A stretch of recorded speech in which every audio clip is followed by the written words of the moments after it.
नमस्कार, मेरा नाम वीना गुप्ता है और आज मैं आंगनवाड़ी को मिलने वाली anganwadi worker, mini anganwadi worker और हेल्पर को मिलने वाली बीमा सुविधाओं के बारे में बात करूंगी।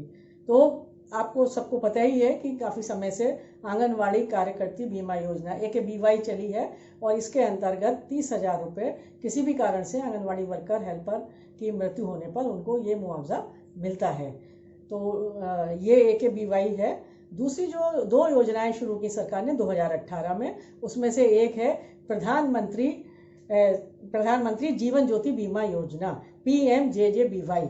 इसके अंतर्गत किसी भी कारण से मृत्यु होने पर 2 लाख रुपए का मुआवजा मिलेगा, लेकिन ये सिर्फ उन्हीं को मिलेगा जिनकी उम्र 50 साल, जब ये लागू हुई थी 2017 में, तब 50 साल से ऊपर की जितनी आंगनवाड़ी वर्कर और हेल्पर हैं उनको आंगनवाड़ी कार्यकर्ती बीमा योजना का ही पैसा मिलेगा। यहाँ एक और प्रधानमंत्री स्वास्थ्य सुरक्षा बीमा योजना है। ये एक दुर्घटना बीमा योजना है जिसमें दुर्घटना में मृत्यु होने पर या अपंग होने पर 2 लाख के मुआवजे की राशि जो है वो उनको मिलेगी।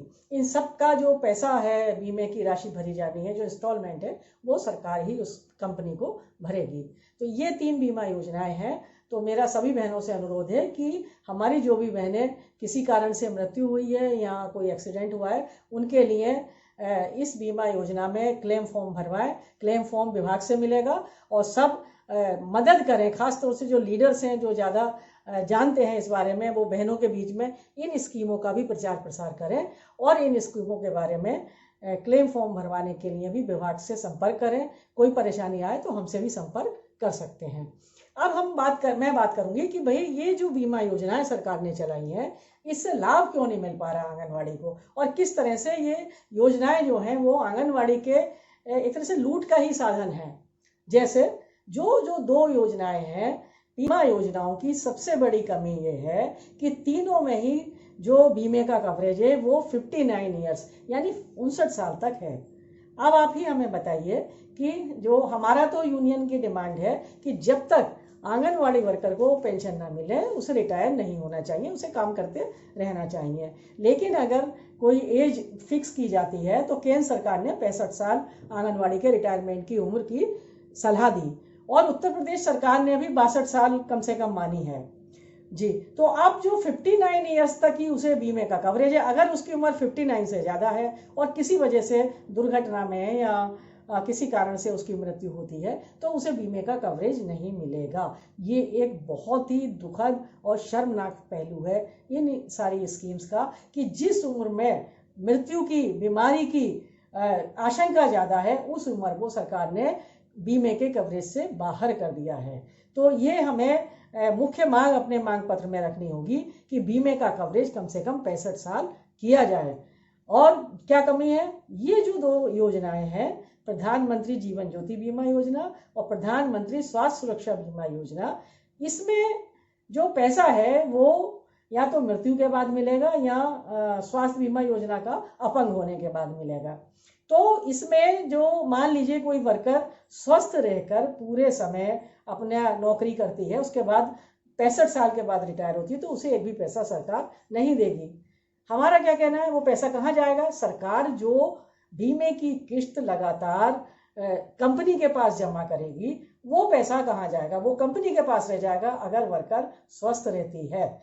तो ये बहुत ही दुखद और शर्मनाक पहलू है इन स्कीमों का कि जीते जी उसको वर्कर को कोई पैसा वो नहीं दे रहे हैं। और इसको देने के लिए जो पैसा कंपनी पे रहेगा, ये सरकार ये भी कर सकती थी कि वो एक तरह से फंड के रूप में आंगनवाड़ी को दे दे जिस वक्त उसका रिटायरमेंट हो। ये तार्किक बात भी, आप ही बताइए कि अगर कोई वर्कर जो है स्वस्थ रहती है, ठीक से नौकरी करती है, फिर रिटायर हो जाती है, तो उसके जो बीमे का पैसे की किस्त सरकार दे रही थी, वो सरकार को वर्कर को या हेल्पर को दे देनी चाहिए। वो कंपनी पे क्यों छोड़ रहे हैं? क्या फायदा है कंपनी के पास पैसा छोड़ने का? कंपनी तो पहले ही बहुत कुछ कमा चुकी होगी ना इस पैसे से, तरह तरह से इन्वेस्टमेंट करके। तो ये अभी हमारी बहुत ज़रूरी मांग है कि आंगनवाड़ी वर्कर को जो बीमे की जो राशि है जो उन्होंने इंश्योर की है, वो पैसा नकद उसको रिटायरमेंट पे मिलना चाहिए, जीते जी मिलना चाहिए। और अगर किसी जोखिम के कारण उसकी मृत्यु होती है तो 2 लाख नहीं, कम से कम 10 लाख का मुआवजा परिवार को मिलना चाहिए। 10 लाख फंड की ही हमने इसके अंतर्गत बात की है। हम 11 जून को ज्ञापन CDPO के माध्यम से प्रधानमंत्री जी को भेज रहे हैं और ये सभी मांगे हम उसके अंदर दे रहे हैं। मेरा सबसे अनुरोध है कि आप अपना पत्र जरूर प्रधानमंत्री जी को भेजिए और उसमें लिखिए कि सरकार बीमा नीति में जो है परिवर्तन लेके आए, कम से कम आंगनवाड़ी के जो उसको कवरेज मिले वो 10 लाख से कम का ना हो और उसको इलाज का खर्च भी मिलना चाहिए और वो भी सरकार की जिम्मेदारी होनी चाहिए अगर वो अपने काम के दौरान बीमार पड़ती है। बीमा कवरेज की उम्र 65 साल हो और ये जो 59 ईयर्स का उन्होंने 59 साल का दिया है इसको बिल्कुल हमें मंजूर नहीं है। ये तो बहुत ही अन्यायपूर्ण है और इसको बदलवाना हमें पड़ेगा। 10 लाख का मुआवजा कम से कम मिले। बीमा लाभ के अलावा हमें जो बीमा जो है लाभ मिल नहीं पा रहा है आंगनवाड़ी वर्कर्स को, ना जाने कितनी की डेथ हो गई, कोई क्लेम नहीं मिला, तो प्रदेश स्तर पे एक अधिकारी को नियुक्त करें जो बीमा क्लेम के लिए नोडल अधिकारी हो और आंगनवाड़ी के सामने आ रही समस्याओं को सॉल्व करने की उसको क्षमता या उसे ताकत या उसे अधिकार दिया जाए। और सरकार एक रिटायरमेंट और की पॉलिसी बनाए जिसके अंतर्गत इन सारी चीज़ों को शामिल किया जाए।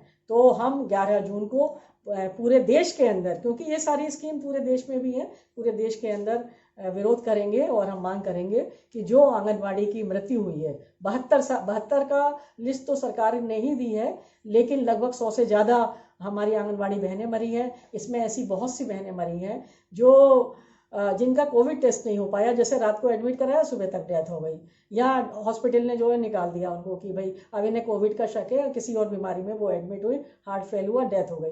तो ऐसी बहुत सारी बहनें हमारी हैं, उसमें कुछ बहनें हैं जो 59 साल की भी हैं या 59 साल से ऊपर हैं। तो मेरा यही अनुरोध है कि हमें जो हर बहन के लिए मुआवजा चाहिए, सरकार उम्र की बाध्यता खत्म करे और बाध्यता रखनी है तो 65 साल तक करे और इसमें जो पैसा है बीमे का वो राशि रिटायरमेंट पे आंगनवाड़ी के हाथ में रखी जाए। मुझे उम्मीद है मेरी बात भी समझ में आई होगी। आप लोग आपस में चर्चा करिए, एक प्रचार प्रसार करिए और इस बीमा नीति के खिलाफ हम जो ज्ञापन देना है दीजिए। तो हम सरकार का सहयोग कर रहे हैं कि ज़्यादा से ज़्यादा बहनों का क्लेम फॉर्म भरवाएं लेकिन हम सरकार के सहयोग के साथ साथ सरकार के सामने ये मांग भी रख रहे हैं कि इस बीमा नीति में बदलाव लाया जाए।